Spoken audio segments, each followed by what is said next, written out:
पुढील कार्यक्रम प्रसारित करणारे आहेत जॉयसमेर मिनिस्ट्रीचे मित्र आणि भागीदार. मी अनेक वर्ष चर्चला गेले, मला माझ्या शब्दांचं सामर्थ्य कधीच समजलं नाही, मुळीच समजलं नाही. म्हणून मी कधीही काहीही बोलत होते आणि मी सतत पवित्र आत्म्याला दुखावत होते आणि माझ्या आयुष्याचे दरवाजे शत्रूसाठी उघडत होते आणि मला हे माहीतच नव्हतं.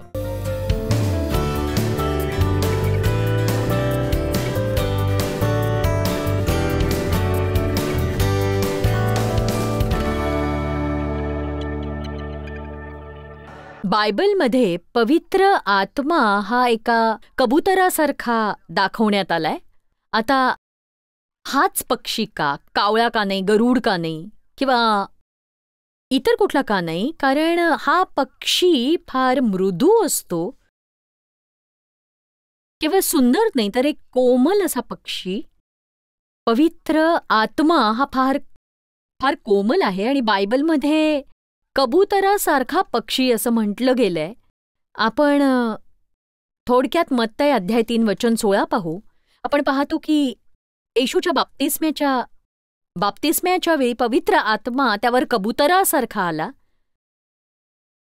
मग बाप्तिस्मा घेतल्यावर येशू पाण्यातून लागलीच वर आला आणि पहा, आकाश उघडले. तेव्हा त्याने देवाचा आत्मा कबुतरासारखा उतरताना व आपणावर येताना पाहिला. आणि हे चारही शुभवर्तमानात दिसून येतं. हे 3 ठिकाणी दिसतं आणि इतर ठिकाणी असंही म्हटलं गेलंय की त्याच्यावर बेमाप आत्मा आला आणि राहिला. आणि खरंच ही जी बाब आहे ही मला फारच आवडते की त्याच्याकडे न मोजण्या इतका आत्मा होता. आणि मला माहिती आहे आपल्या सगळ्यांकडे पवित्र आत्मा आहे, पण आपण आपल्या जीवनात पवित्र आत्म्याचा बहाव मर्यादित करतो कारण आपण व्यवस्थित कसं वागावं हे आपल्याला माहीत नसतं. जेणेकरून या विस्मयकारक, सुंदर, कोमल, प्रेमळ, दयाळू, सांत्वन देणारा असा जो पवित्र आत्मा आहे आपल्या जीवनात तो कार्यरत राहील. तो कोमल आहे. मी एक उदाहरण देते तुम्हाला. मी ही गोष्ट ऐकली होती. न्यूयॉर्कमध्ये एक जोडपं राहत होतं. उन्हाळ्याचे दिवस होते आणि त्यांच्या खिडक्या बऱ्याच उघड्या असायच्या आणि एका खिडकीचा एक भाग होता ज्यावर नेहमी एक कबूतर येऊन बसायचं आणि पुष्कळदा त्यांच्यात वादविवाद आणि चिडचिड व्हायची. पण ते कबूतर तिथेच असायचं. पण त्याच्यासोबत एक कबुतरासारखाच पक्षी येऊन बसायचा आणि त्यांच्या लक्षात यायला लागलं की त्यांचा वाद होत असला की तो पक्षी उडून जायचा. बघा, तुमची इच्छा असेल तर कबुतराचा धर्म अंगी बाळगा.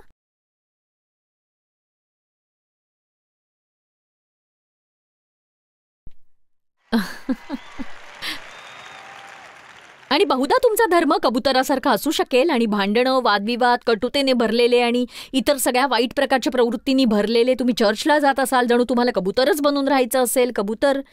बघा, कबुतरासारखे पक्षी हे शांत आणि प्रेमळ वातावरणात राहतात. आणि किती जणांना माहिती, चिडलेले आणि निराश असताना परमेश्वराचं ऐकणं कठीण असतं. पवित्र आत्म्याच्या मार्गदर्शनाखाली चालणं कठीण असतं. आपण स्वतःच घुसतो, दैहिक होतो, काय चाललंय तेच आपल्याला समजत नाही. आपण आधीच एक मूर्खपणा केलाय, आपण मूर्खपणा करत राहतो कारण आपण शांत बसून देवाला आपल्याशी बोलू देत नाही. आता मी काय बोलणार आहे ते जरा नीट ऐका. आपल्या घरात आणि आपल्या आयुष्यात पवित्र आत्म्याला आरामात राहता येईल असं वातावरण आपण तयार करू शकतो आणि आपण ते करायलाच हवं हे लक्षात घ्यायला हवं तुम्ही. आता मी हे पुन्हा बोलणार आहे कारण हे महत्वाचं आहे. आपण प्रत्येकाने आपल्यासाठी हे दुसरं कोणी करू शकत नाही. आपण असं वातावरण निर्माण करून ते टिकवायलाही हवं आपल्या घरात आणि आपल्या नोकरीच्या ठिकाणी, जमेल तितकं आपल्या नात्यामध्ये, आपल्या मैत्रीमध्ये आपण असं वातावरण निर्माण करायला हवं जे शांतिमय, प्रेमळ, शांत, न भडकणारं हवं. असं ज्यात पवित्र आत्मा आरामात बसून आपल्या पूर्ण क्षमतेने कार्य करू शकेल. आणि असं आपण करू शकतो. आणि सगळ्या मातांना मी हे विशेष करून सांगते की जशी आई तसं घर असतं. आता बघा, मी असं नाही म्हणणार पुरुषांची काहीच जबाबदारी नाही, निश्चितच आहे. पुरुष आपल्या घरातली शांती प्रस्थापित करणारे असायला हवेत, पण घरातलं वातावरण स्थापित करण्याची प्रवृत्ती बायकांची असते. आणि म्हणून मी तुम्हाला हे प्रोत्साहन देऊ इच्छिते की सकाळी उठल्यानंतर त्या जमिनीवर पाय ठेवण्याआधी परमेश्वराशी बिछाण्यातच बोलण्यात थोडा वेळ घालवा तुम्ही. कारण एक सांगू का, तो तुमच्यावर नसल्यास तुम्ही वाईट वागाल आणि मी वाईट वागीन, आणि मला तसं करायचं नाही. मला उठून घरात असं वातावरण निर्माण करून टिकवायचंय ज्यात माझ्या मुलांची वाढ होऊन त्यांचं संगोपन होईल. माझी मुलं आता घरात नसतात, पण ते असताना ते मी करायला शिकले. आणि माझ्या पतीसोबत पटायला हवं. मला शांतीत राहायचंय, एका उत्तम पद्धतीने ख्रिस्ताचं प्रतिनिधित्व करायचंय. मला सतत कुणावर तरी चिडून वाद घालून माझी शांती गमवायची नाही. माझ्या जीवनात मला पवित्र आत्म्याचं सानिध्य हवं आहे. आणि जरी माझं लोकांसोबत पटत नसलं, इतर काही कारणं असतील, मी तसं करते कारण मला माझ्या जीवनात पवित्र आत्म्याचं सानिध्य हवंय, कारण आपलं त्याच्याशिवाय भागत नाही.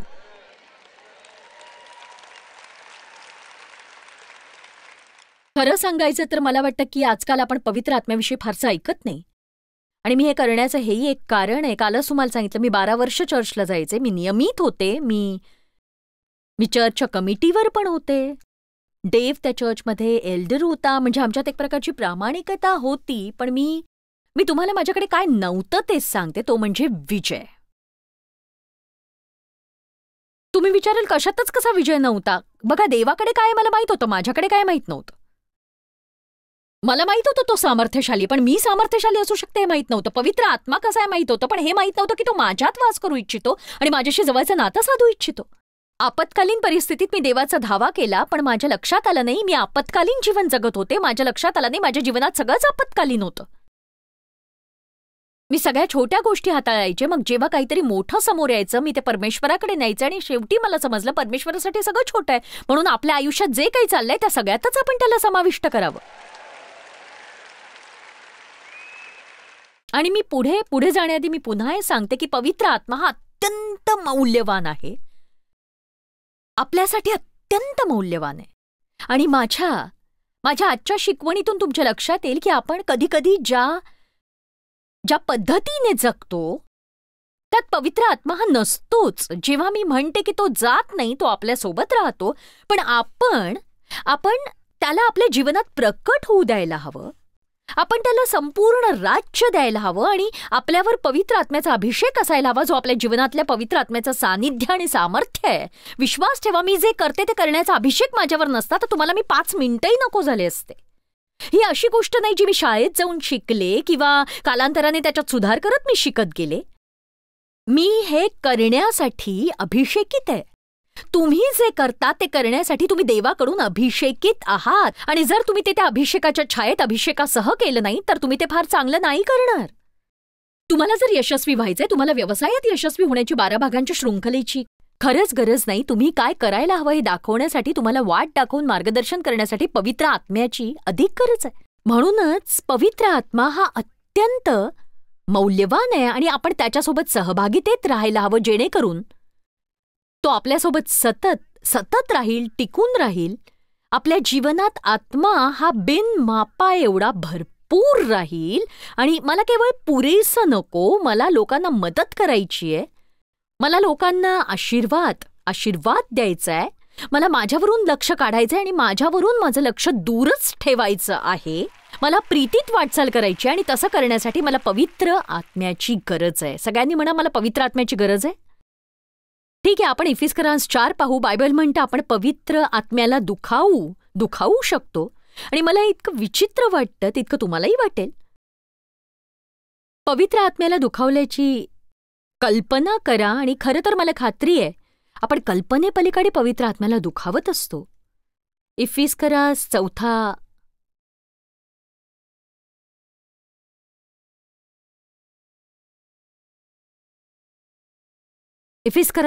अध्याय वचन 30, देवाच्या पवित्र आत्म्याला खिन्न करू नका, त्याच्या योगे तुम्ही तारणाच्या दिवसापर्यंत मुद्रित झाला आहात. तारणाच्या दिवसापर्यंत मुद्रित झाला आहात. त्याच्या योगे तुम्ही तारणाच्या दिवसापर्यंत मुद्रित झाला आहात. आणि बघा, आपल्यासोबत राहण्यासाठी परमेश्वराने आपल्याला हे वरदान दिलंय. पवित्र आत्म्याने आपणावर मोहर मारलीये आणि आपल्याला जतन करून ठेवलंय. बघा, तुम्ही काहीतरी विकत घेता, तुम्हाला वाटतं ते खराब होऊ नये, तुम्ही कशाने तरी बंद करता, त्यात आत काही शिरणार नाही याची खात्री करता आणि आपल्याला सीलबंद करण्यात आलेलं आहे आणि आपण पवित्र आत्म्याने सीलबंद केले गेले आहोत. या समाजाच्या घाणीपासून आपलं संरक्षण झालंय आणि पवित्र आत्म्याने आपलं रक्षण केलेलं आहे आणि काही करून आपण ती मोहर किंवा ते सील तोडू इच्छित नाही, जेणेकरून आपल्या जीवनाचा दरवाजा शत्रूसाठी उघडला जाईल. बघा, केवळ 30व्या वचनाकडे बघून सगळं समजेल असं नाही, तर वचन 29 आणि वचन 31ही बघायला हवं. नेहमी कुठलाही शास्त्रपाठ हा पुढचं मागचं वाचलेलं बरा असतो, म्हणजे मग तुम्ही संदर्भ पाहत असल्याची खात्री होते. तर वचन 29 आणि वचन 31 आपण पवित्र आत्म्याला कसं खिन्न करतोय सांगता, आणि हे दैनंदिन जीवनासाठी व्यावहारिक आहे की प्रत्येक व्यक्ती एक अधिक चांगली व्यक्ती नक्कीच बनू शकते. तुमच्या तोंडावाटे कोणतेही अमंगळ भाषण न निघो. तुमच्या तोंडावाटे कोणतेही अमंगळ भाषण न निघो, तर गरजेप्रमाणे आध्यात्मिक उन्नती करता जे काही उपयुक्त तेच मात्र निघो, यासाठी की तेणेकरून एक कृपादान प्राप्त व्हावे. या क्षणी त्याची इच्छा आहे की सर्वप्रथम आपण आपल्या तोंडाकडे लक्ष द्यायला हवं. असं का आहे की आपण ज्या पद्धतीने बोलतो त्याने पवित्र आत्मा खिन्न होईल? कारण सोपं आहे की जीवन आणि मृत्यूचं सामर्थ्य जिभेत आहे. आता सांगायचं झालं तर आपण जर यावर विश्वास ठेवला, मनापासून विश्वास ठेवला, तर आपण काय बोलतो याबद्दल आपण काळजी घेऊ. दुसऱ्या पद्धतीने सांगायचं तर आपण कुठल्याही थरापर्यंत विश्वास ठेवू, आपण तितकंच आपल्या बोलण्याबद्दल दक्षता बाळगू. आता कालांतराने मी काय बोलते यावर मी खूप दक्षता बाळगते आणि मी नियमितपणे याचा अभ्यासही करते, अगदी नियमितपणे. गेल्या आठवड्यात एका सकाळी देवासोबतच्या माझ्या सहभागितेत मी शब्दांच्या सामर्थ्यावर अभ्यास केला, कारण मी खूप बोलघेवडी आहे आणि कधी कधी बोलघेवडे लोक खूपच मोठ्या अडचणीत फसू शकतात, कारण ते फक्त बोलत असतात. कित्येकदा ते काय बोलतात ते त्यांना माहित नसतं, बोलत असतात. आमेन. शब्द फार महत्वाचे असतात. शब्द हा सामर्थ्याचा साठा असतो. शब्दांच्या सामर्थ्यावर मी पुष्कळ लिहिलंय, पुष्कळ शिकवलंय. मी काय बोलते हे कळत नसेल तर पुन्हा ऐका. मी अनेक वर्ष चर्चला गेले, मला शब्दांचं सामर्थ्य कधीच समजलं नाही, कधीही नाही, आणि मी सतत पवित्र आत्म्याला दुखावत होते. माझ्या आयुष्याचे दरवाजे मी सैतानासाठी उघडत होते आणि मी सतत ते दरवाजे त्याच्यासाठी उघडले आणि मला कळतही नव्हतं. आणि तुम्ही जर असं करत असाल तर बहुधा तुम्हाला माहीत नसेल, पण आता मी तुम्हाला सूचना देते, जाहीर करते की तुमचे शब्द हे सामर्थ्यशाली आहेत. जीवन आणि मृत्यूचं सामर्थ्य तुमच्या जिभेत आहे. जे त्याचे भागीदार आहेत त्यांना तसंच प्रतिफळ मिळेल, जीवनाकरता किंवा मृत्यूकरता. आमेन. आणि हो, मी टीव्हीवरून पाहणाऱ्यांनाही हे सांगते, असं समजू नका की मी तुमच्याकडे दुर्लक्ष केलंय. मला आत्ता माझ्या मनात डोकावून पाहिलं तर हे दिसतंय की तुम्ही विचार करताय, बहुधा हे माझ्यासाठी नसेल, पण हे तुमच्यासाठीच आहे बरं का. हे तुमच्यासाठी आहे. याचं नवल वाटतं की कसं तो सुरुवातीलाच म्हणतो, तुम्ही कसे बोलता याची दक्षता बाळगा. आणि तो म्हणतो, जेव्हा तुम्ही एकमेकांशी बोलता, मी त्यात भर घालते, जेव्हा तुम्ही एकमेकांशी बोलता, तुम्ही सांगू शकता की याने मन दुखावलं असेल. गर्दीतून अशी थोडीशी कुजबुज ऐकू आली आहे मला, कारण आपल्याला एकमेकांबद्दल बोलायला खूप आवडतं, नाही का? याचा अर्थ असा की आपण केवळ चांगल्या आणि इतरांच्या आध्यात्मिक उन्नतीसाठी उपयुक्त अशाच गोष्टी बोलायला हव्यात. म्हणजेच आपण जेव्हा कुणाशी बोलतो, आपल्या बोलण्याने त्यांना बरं वाटावं, त्यांच्या वाटेत आपण त्यांना नेहमी प्रोत्साहन द्यावं.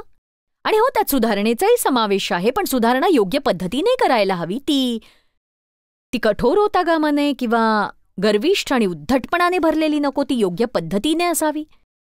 आपण सुधारणा करावी जर त्यांच्या आयुष्यात ती करण्याचा अधिकार आपल्याकडे असेल, पण अति करू नये, काळजी घ्यावी आणि त्यांचा आत्मा न तोडता हे देखील पवित्र आत्म्याच्या मार्गदर्शनानुसार असायला हवं. लोकांना स्वतःबद्दल बरं वाटेल असं आपण वागायला हवं. आणि जेव्हा आपण इतरांशी बोलतो, आपण त्यांच्या प्रतिष्ठेचं रक्षण करत बोलायला हवं. ते खराब करण्याचा प्रयत्न नाही करू आपण. विचार करा की आपलं जीवन कसं बदलेल, आपल्याला किती बरं वाटेल जर आपण सगळं तेच बोललो जे बोलण्यायोग्यच आहे. जे बोलण्यायोग्य असेल तेवढंच बोललात तर किती बरं असेल. आता मी हे इतक्यावरच सोडते कारण मला पुढे सरकायचंय. पवित्र आत्म्याला खिन्न करू नका, ज्याच्या योगे तुम्ही मुद्रित झाला आहात. वचन 31, सर्व प्रकारचे कटुत्व, संताप, क्रोध, कलकलाट व अभद्र भाषणही, अवघा दुष्टपणा सुद्धा तुम्हापासून दूर करण्यात येओ. तुम्हापासून दूर करण्यात येओ. तुम्हापासून दूर करण्यात येओ. सर्व प्रकारचे कटुत्व, संताप, क्रोध, कलकलाट व अभद्र भाषणही. तर आपण इथे काय पाहतो, जर आपल्याला फार व्यावहारिक राहायचं असेल तर एक सांगू, परमेश्वराचं वचन व्यावहारिक आहे. मी कृतज्ञ आहे, केवळ आपल्या डोक्यावर वावरत नाही.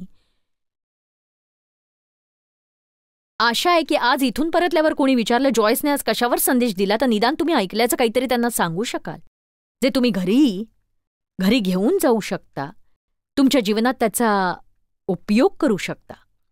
तर आपण पाहतो की आपल्या जीवनात हे अद्भुत आणि विस्मयकारक दान आहे.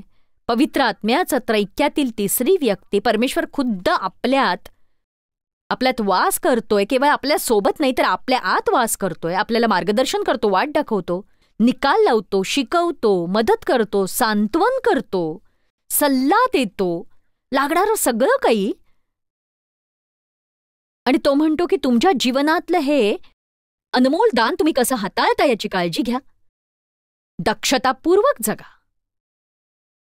त्याला मनस्ताप देऊ नका, दुखवून खिन्न करू नका. आणि हो, तुम्ही हे अशा प्रकारे करू शकता. तुम्ही जर अयोग्य गोष्टी बोलाल, ज्याने मृत्यूची सेवा होते, त्याने पवित्र आत्मा दुखावला जाणार. तुम्ही जर चिडलात, कटू आणि चिडखोर झालात, तुम्ही क्षमा न करण्याच्या भावनेने मरून गेलात, तुम्ही वाद घालत राहिलात. तुम्हाला माहितीये, जेव्हा तुम्ही घरात बंद दरवाजा मागे वाद घालून भांडता, रागाने आरडाओरडा करता आणि मग रविवारी चर्चला जाता, हे परमेश्वराला आवडत नाही. म्हणजे ही चांगली गोष्ट आहे, आपण चर्चला जातो, बहुधा तिथे असल्यावर आपल्याला मदत मिळेल. पण एक सांगू, आपण हे लक्षात घ्यायला हवं, आपण असं वागता कामा नये की रविवारी सकाळी चर्चमध्ये एक रूप आणि दुसरं रूप घराच्या दाराआड किंवा कामावर किंवा बाजारपेठेत. याचा उपयोग नाहीये. येशूनं म्हटलं, मार्ग, सत्य व जीवन मीच आहे. रविवार सकाळची चर्चची उपासना नाही. तुम्ही जगता तो मार्ग मी आहे. माझ्या मागे या, त्याने आपल्या शिष्यांना सांगितलं. या व माझ्याकडून शिका, कारण मी नम्र, कोमल, सौम्य व साधा आहे. मी कठोर, कडक, तीक्ष्ण व दबाव टाकणारा नाही. येशू ख्रिस्ताच्या प्रतिमेत आपलं परिवर्तन होत असतं. येशूसारखं बनणं हेच प्रत्येक विश्वासणाऱ्याचं ध्येय असायला हवं. एक सांगू, प्रत्येक क्षमा न करण्याच्या भावनेने पवित्र आत्मा दुखावला जातो. बघा, आज इथे असे लोक आहेत की तुमचं परमेश्वरावर खरंच प्रेम आहे, पण तुम्ही इथे चिडून आला आहात. सत्य हे की तुम्ही जर ऐकलं नाही, घरी परतूनही चिडलेलेच राहिलात. तुम्ही ज्या व्यक्तीवर चिडलात त्याच व्यक्तीसोबत इथे आला असाल, मला माहित नाही. तुम्ही इथे पोहोचेपर्यंत भांडत आलाय, विचार केला असेल इकडे तोपर्यंत व्यवस्थित वागाल. मला माहितीये, कारण देव आणि मी सतत असं करायचो. म्हणजे हे काही मी तुमच्यावर दगडफेक करत नाहीये. मी इतकंच म्हणते, मला कळतं, मला समजतं. पण एक सांगू, जेव्हा मी शिकले, आता माझं ऐका, जेव्हा मी शिकले की माझ्या रागामुळे मी काय गमावतीये, ते ऐकताय ना माझं? मला जे म्हणायचंय त्यासाठी मी काय त्यागत होते हे जेव्हा मी शिकले, मग ते कुणालाही दुखावणारं असो, मी माझ्या जीवनात पवित्र आत्म्याचं मोल समजून घेतलं आणि मग ते माझ्या बोलण्याच्या इच्छेपलीकडे होतं, किंवा शेवट माझ्या शब्दांनीच होणार, किंवा मीच बरोबर आहे हे मी सिद्ध करणार. बघा, तुम्हाला सत्य सांगू का, आपण वाद घालत असलेल्या बहुतांश गोष्टींचा दीर्घकाळात काहीही फरक पडत नाही आणि त्याने नुकसानच होतं. म्हणजे निदान जर तुम्ही वाद घालणारच असाल तर वादाची निवड तरी शहाणपणाने करा. जर भांडणारच असाल ना, तर निदान महत्वाच्या मुद्द्यांवर तरी भांडा ना. कुठल्या वाटेने दुकानात जायचं ह्याच्यावर का भांडताय तुम्ही? जमिनीवर पडलेले बोजे कोण उचलणार, किंवा टूथपेस्टला झाकण का नाही लावलं, याचा काही उपयोग नाहीये. बघा, याचा काही उपयोग नाहीये. असो, देव भलं करो, पण मला ते बदलले नाही ना, तर सहनच होणार नाही आता. अच्छा, मग देवाने जर आपल्याबद्दल असंच म्हटलं तर काय होईल सांगा मला.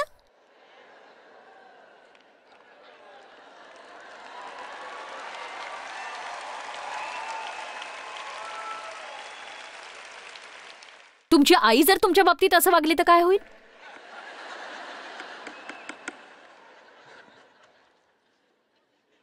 खरंच आपण जसं लोकांशी वागतो तसंच जर देवाने आपल्याशी वागायचं असं ठरवलं तर काय होईल याचा विचार करा तुम्ही.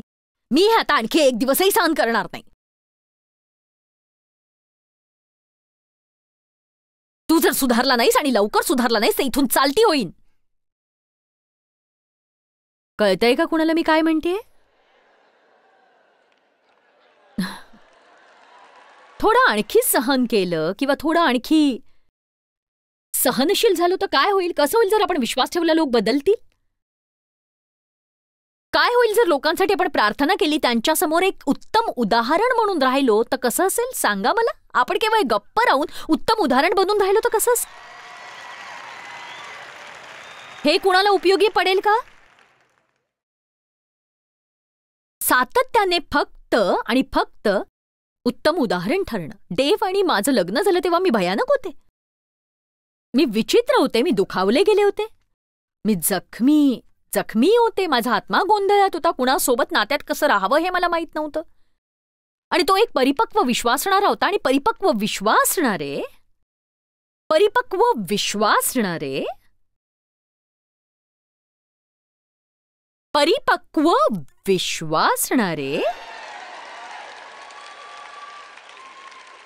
जेव्हा देवला मी भेटले, त्याने प्रार्थना केलेले त्याला मिळालं.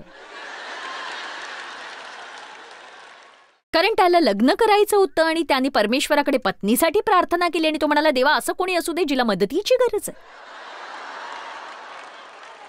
म्हणून त्याला हवं ते त्याला मिळालं. पण एक बाब ही होती की तो ते निदान 3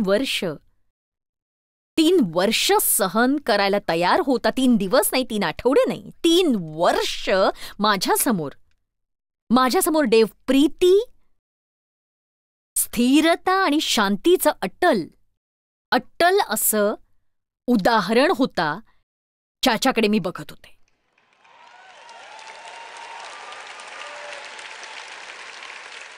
आणि मी असं कधीच पाहिलं नव्हतं. माझी वाढ एका चांगल्या घरात झालेली नव्हतीच.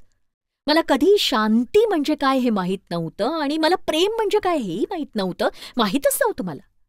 आणि जर तुम्हाला त्याचा अनुभवच नाहीये तर कोणी कितीही सांगितलं तरी फायदा होत नाही. कुणीतरी तुम्हाला ते दाखवून द्यावं लागतं. पटतंय ना तुम्हाला. कुणीतरी दाखवून द्यावं लागतं. म्हणूनच ते आपल्यासाठी फार महत्वाचं असतं. विश्वासणारे या नात्याने जगात जाऊन प्रीतीत वाटचाल करणं. फक्त लोकांना हे सांगण्याचा प्रयत्न करू नये की त्यांनी चर्चला जायला हवं. पण हे फार काय नव्हतं. बहुधा हे देवला दीर्घकाळ वाटलं असेल, पण त्याच्याकडे जे होतं ते माझ्याकडे असावं असं मला वाटायला लागलं. म्हणून बायबल म्हणतं आपण मीठ आणि प्रकाश आहोत. आपल्या जीवनाने त्या गोष्टीची तहान लागायला हवी जी आपल्याकडे आहे. आणि म्हणून मी देवाचे आभार मानते. देवने मी बदलण्यासाठी बोलण्याचा प्रयत्न केला नाही. तो केवळ माझ्या समोर होता. आता मी हेही सांगू इच्छिते की देवच्या जीवनात ते पवित्र आत्म्याचं सामर्थ्य आहे. कारण तुम्ही त्याशिवाय कुणासाठी काही करूच शकत नाही. जे देवने माझ्यासाठी केलं त्याच्यात ते होतं. पण मी आत्ता जे बोलते ते सामर्थ्य जर तुमच्यात असेल, तुमच्या अंतरात्म्यात सर्वत्र पसरलेला पवित्र आत्मा तुमच्या जीवनाच्या प्रत्येक क्षेत्रात तुडुंब भरलेला, आणि तो तुम्हाला कसा टिकवावा आणि तेही देवासोबतच्या जवळच्या नात्यात राहून, मी तुम्हाला सांगते परमेश्वर तुमचा वापर करू शकतो. तो तुम्हाला कठीण परिस्थितीत ठेवू शकतो. तो टिकवू शकतो. आणि बघा देव खुश होता. माझी प्रवृत्ती निश्चितच त्याला आवडत नव्हती, पण त्याने त्याच्या आनंदाची चोरी नाही होऊ दिली. त्याची प्रवृत्ती अशी होती, मी खुश राहणार आहे. मुद्दा असा आहे, आता माझा ऐका, जेव्हा तुम्ही परमेश्वराने परिपूर्ण असता, बघा जेव्हा तुम्ही परमेश्वराने परिपूर्ण असता, तुमच्या जीवनात पवित्र आत्म्याचं सामर्थ्य असतं, तुमची परिस्थिती आणि तुमच्या भोवतालचे लोक तुम्हाला नाखुश नाही करू शकत. ऐकताय ना माझं.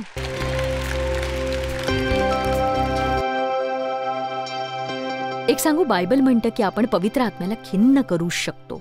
आपण पवित्र आत्म्याला प्रीतीत वाटचाल न करता त्याचं शमन करू शकतो. आपल्या जीवनातील अभिषेकाचं रक्षण कसं करावं हे आपण शिकायला हवं, आणि हा अभिषेक आपल्यात वसणारं पवित्र आत्म्याचं सान्निध्य आणि सामर्थ्य आहे.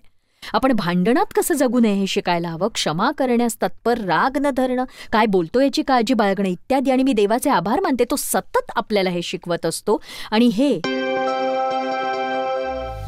जॉयस मायर मिनिस्ट्रीज करता तुम्ही खूप मौल्यवान आहात. आम्हाला तुमचं कौतुक आहे आणि जगभरामध्ये हे सेवा कार्य शक्य करण्याकरता आम्ही आमच्या मित्रांचे आणि पार्टनर्सचे आभारी आहोत. आम्ही एकत्रितपणे भुकेल्यांना खाऊ घालतो, गरिबांना वस्त्र देतो आणि राष्ट्रांना सुवार्ता सांगतो.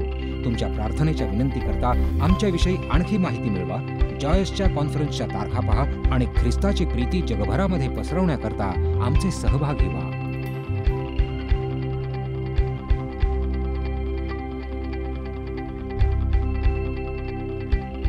याचा सर्व खर्च जॉयस मायर मिनिस्ट्रीचे मित्र आणि भागीदार करत आहेत.